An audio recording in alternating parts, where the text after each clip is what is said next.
Para imprevistos. Un fondo de emergencia no es un lujo, es una barrera contra el caos. Sin él, cualquier problema, una enfermedad, una reparación, una pérdida de empleo, puede desestabilizar todo lo que ha construido.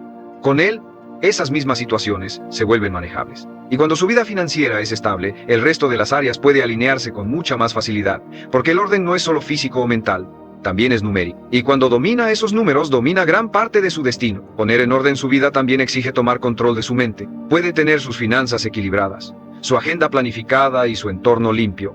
Pero si su pensamiento está lleno de ruido, dudas y distracciones, seguirá sintiendo que vive en medio del caos. La mente es el centro de mando de toda su existencia.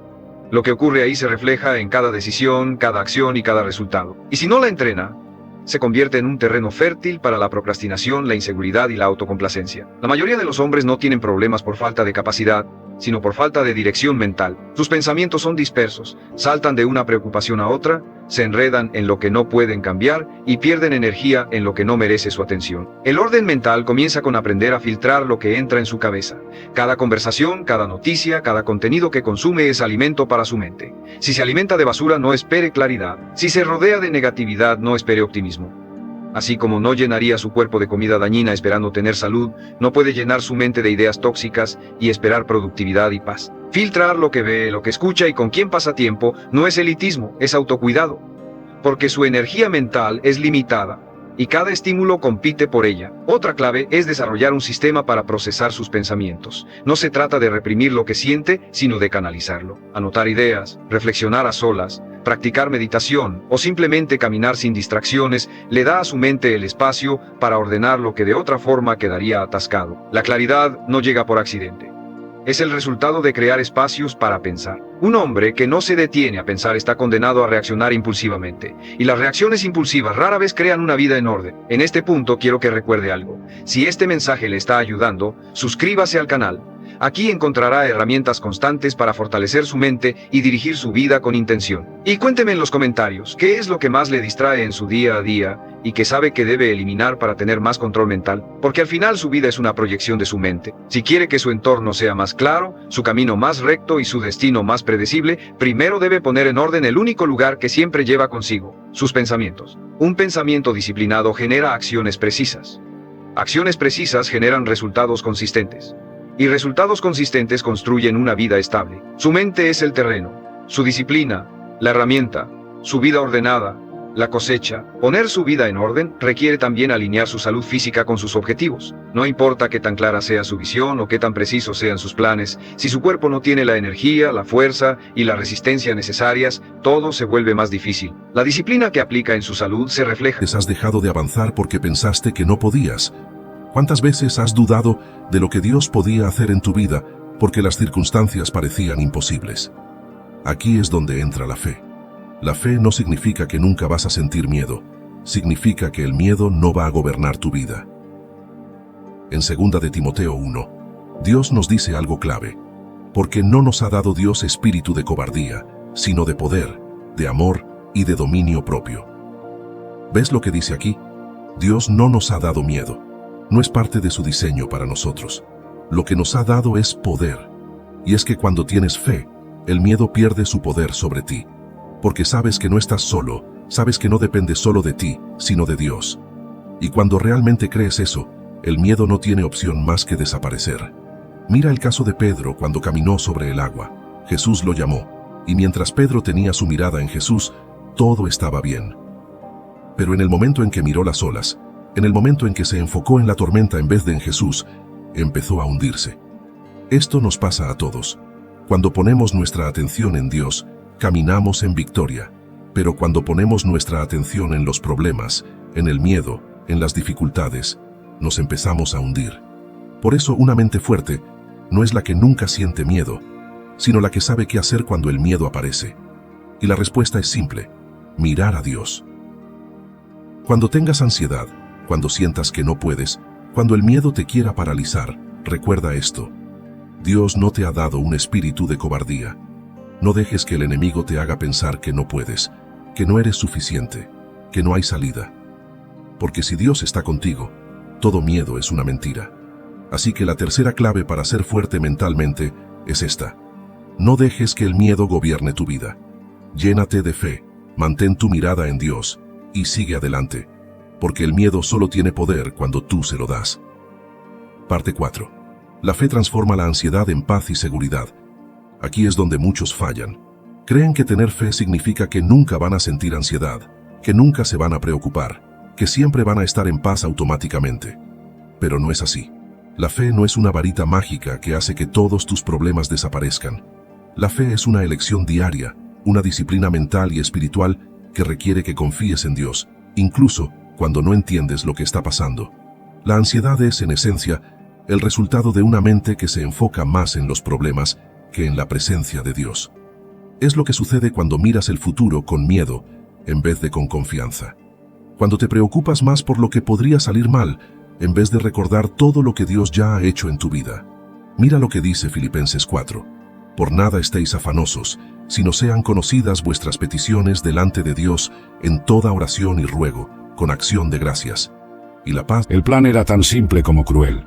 Aprovechando las costumbres de la época, donde era común que las mujeres de la familia cuidaran de los enfermos, Jonadab creó la trampa perfecta.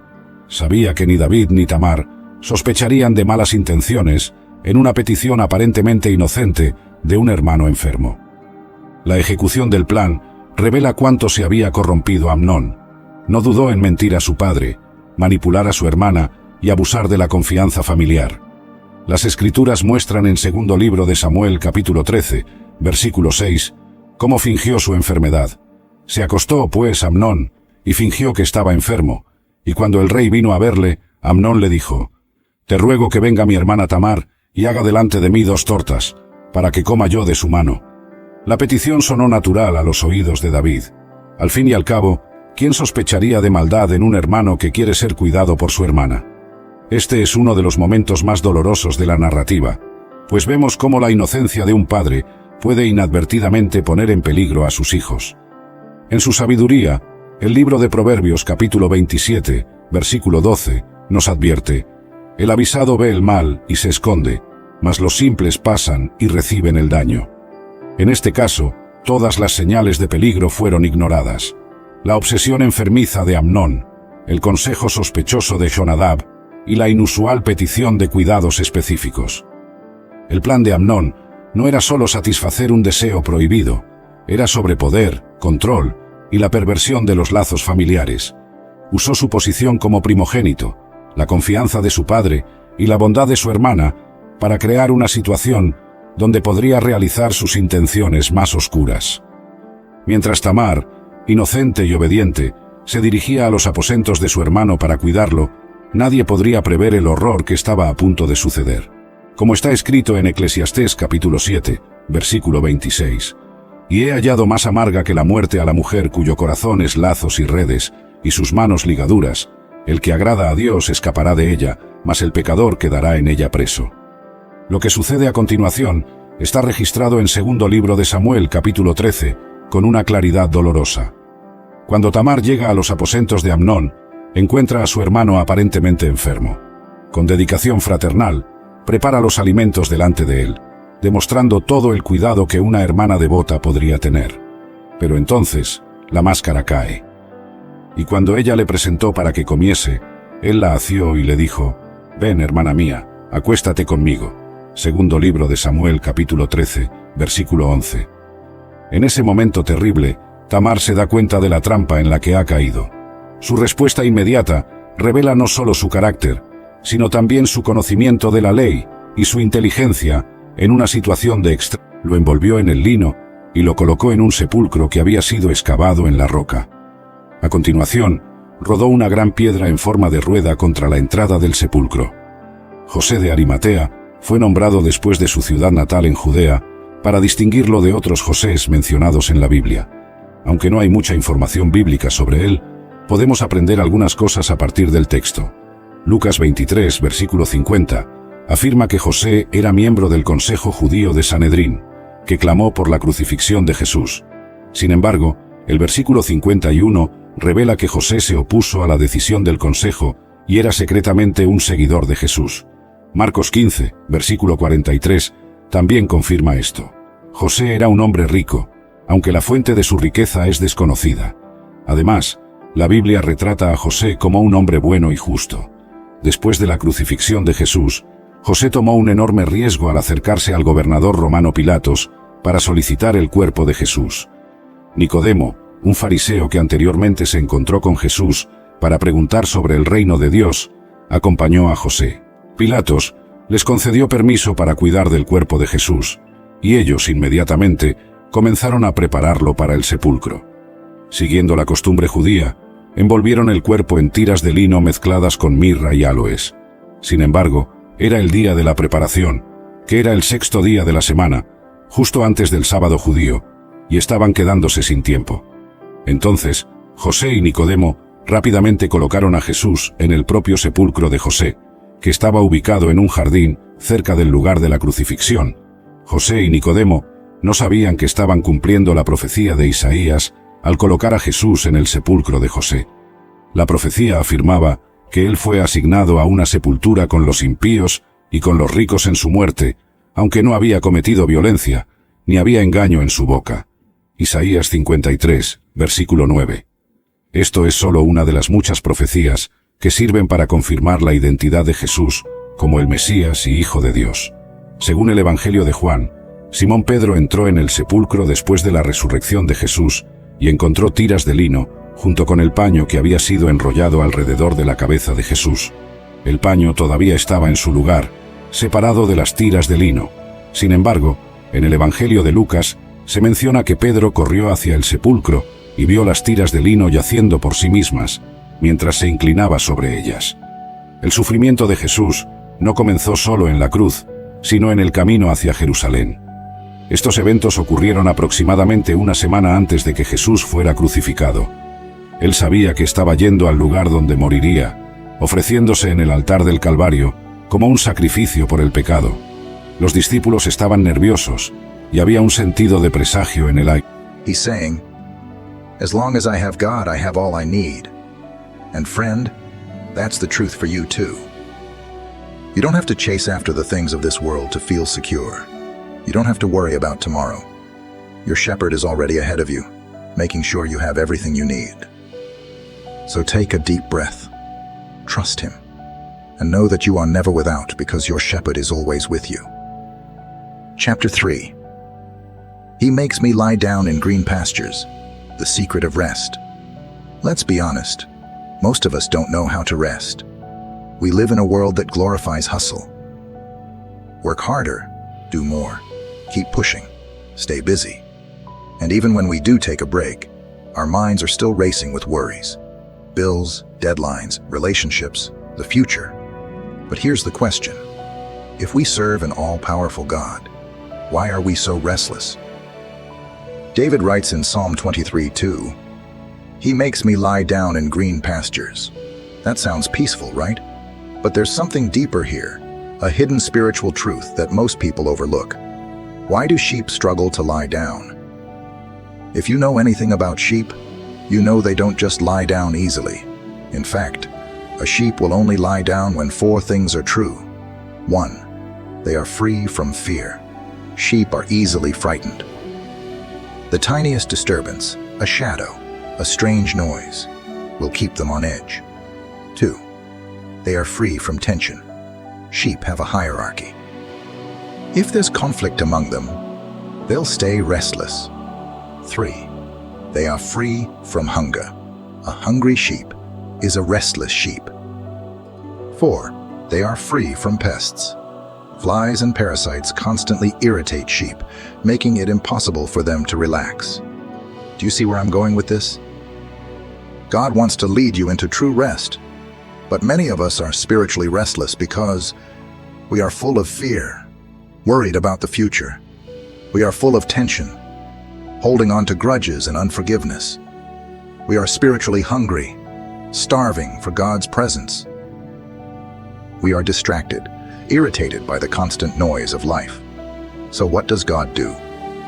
He makes me lie down, the gift of forced rest. Notice that David says, "He makes me lie down." Sometimes God has to force us into rest. Think about it. How many times has God slowed you down? Maybe it was through a season of waiting. Maybe it was a sickness, a job loss, or a door that didn't open. At the time, it felt frustrating.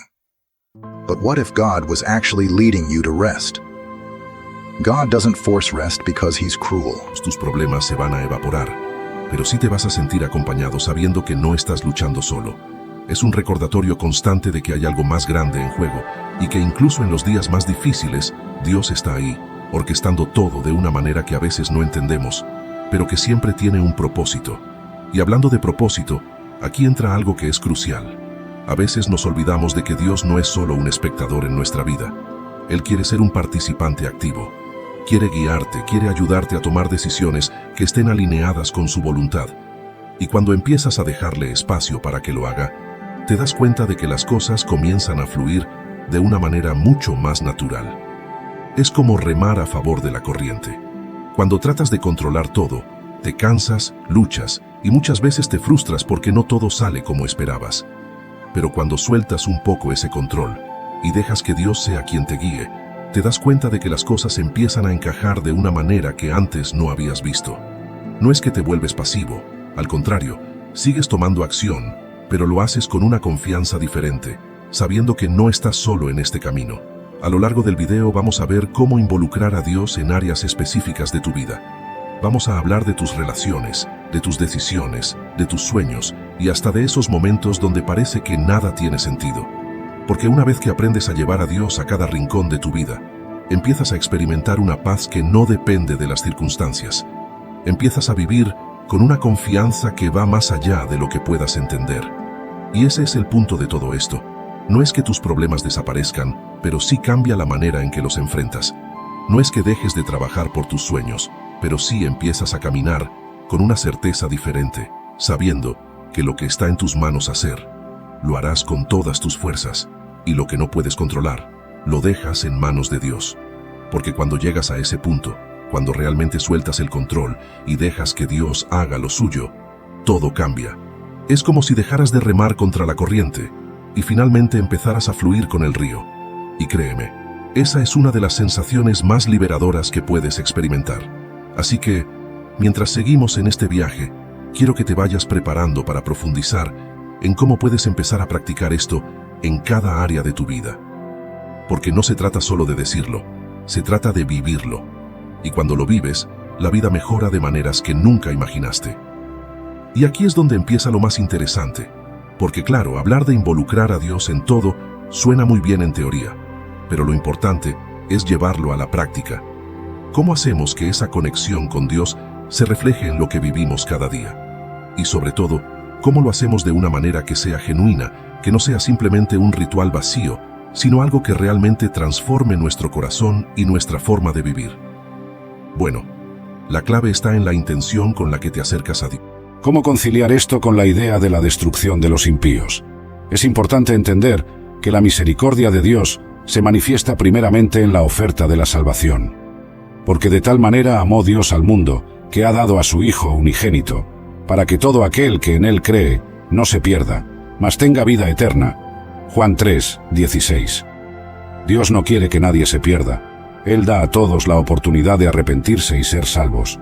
La Biblia dice que Dios es paciente para con nosotros, no queriendo que ninguno perezca, sino que todos procedan al arrepentimiento.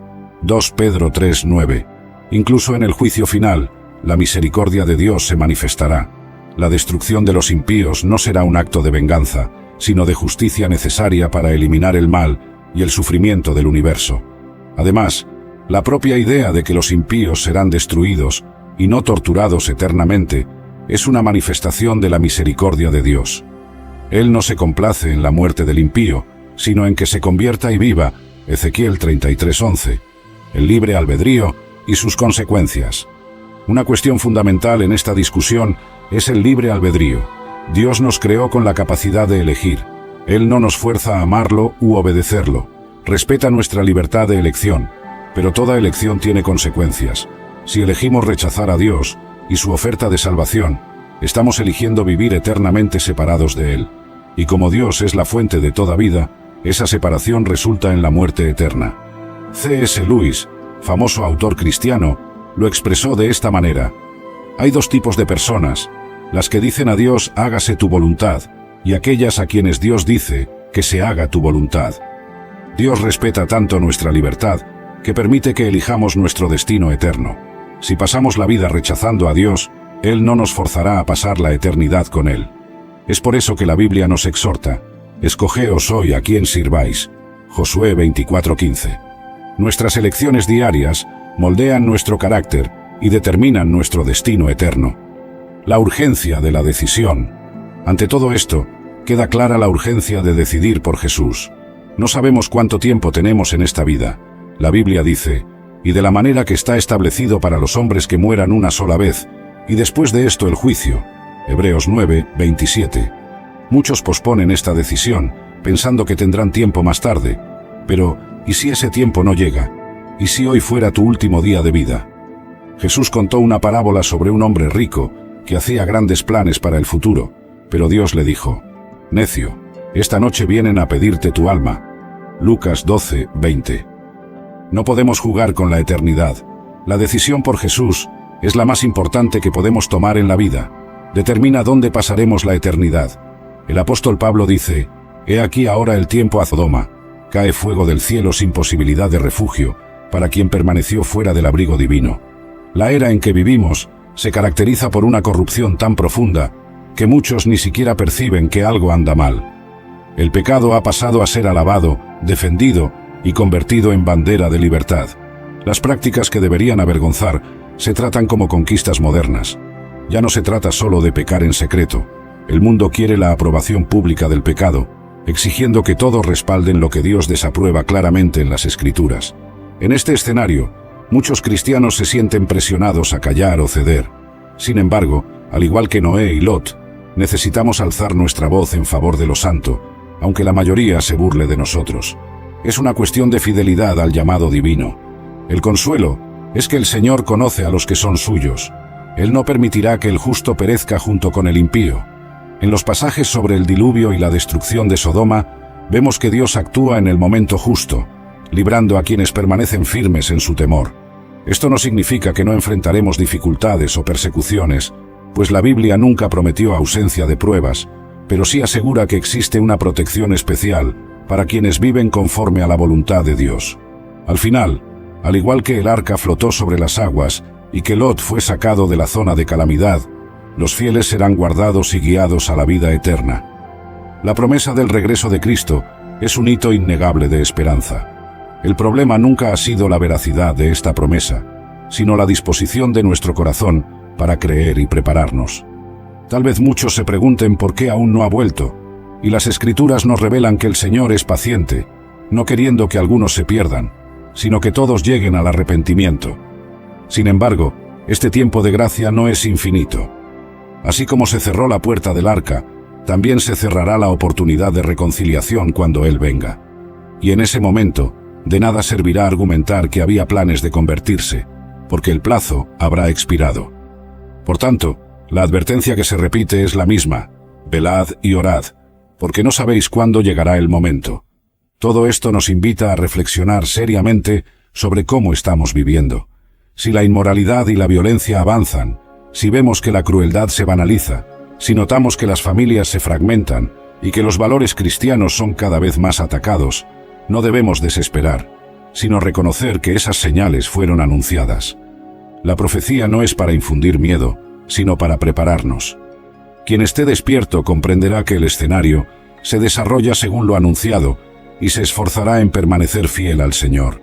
Quien se deja engañar por la aparente normalidad, creyendo que nada grandioso sucederá, corre el riesgo de repetir el error de las generaciones pasadas. Todos aquellos que sufren en cuerpo y espíritu, como el buen samaritano que se detuvo a ayudar al herido, permite que mi oración sea más que palabras, que se transforme en acciones concretas de amor. Elevo ante tu trono de gracia a todos los que yacen en lechos de enfermedad, que tu mano sanadora los toque y les devuelva la salud. Tú, que eres el médico por excelencia, obra milagros de sanidad en hospitales, hogares y todos los lugares donde hay dolor físico. Con especial ternura, te pido por aquellos que batallan con la oscuridad de la depresión y la tristeza. Tú, que eres luz en medio de las tinieblas, penetra en esos espacios oscuros de sus vidas con tu resplandor sanador. Conforta a los que lloran en silencio, a los que se sienten solos, aun estando rodeados de gente, a los que han perdido la esperanza. Que tu presencia sea el bálsamo que sane sus heridas emocionales y restaure la alegría en sus corazones. Señor, hazme sensible a las necesidades de otros, que mis ojos sean capaces de ver más allá de las apariencias y detectar el dolor oculto tras las sonrisas forzadas. Úsame como instrumento de tu amor y compasión en este mundo herido. Que mis manos sean extensión de las tuyas para abrazar al solitario, mis palabras sean eco de tu consuelo para el afligido, y mis recursos sean canales de tu provisión para el necesitado. Dame un corazón que no solo ore por los necesitados, sino que se mueva a la acción, que sea proactivo en buscar formas de aliviar el sufrimiento ajeno, que pueda ser un canal vivo y efectivo de tu bendición para aquellos que cruzan mi camino, compartiendo tu amor no solo en palabras, sino en hechos concretos y tangibles que demuestren tu compasión en acción. Señor de las naciones, Rey soberano sobre toda la tierra, te presento en oración a mi país y a cada uno de sus líderes. Como el alfarero moldea el barro, te pido que moldees sus corazones y que tu sabiduría divina guíe cada una de sus decisiones. Que tu justicia prevalezca en nuestra tierra, desde las grandes ciudades hasta el más pequeño pueblo. Intercedo fervientemente por aquellos que ocupan posiciones de autoridad en todos los niveles de gobierno. Que sus decisiones estén marcadas por la integridad, la compasión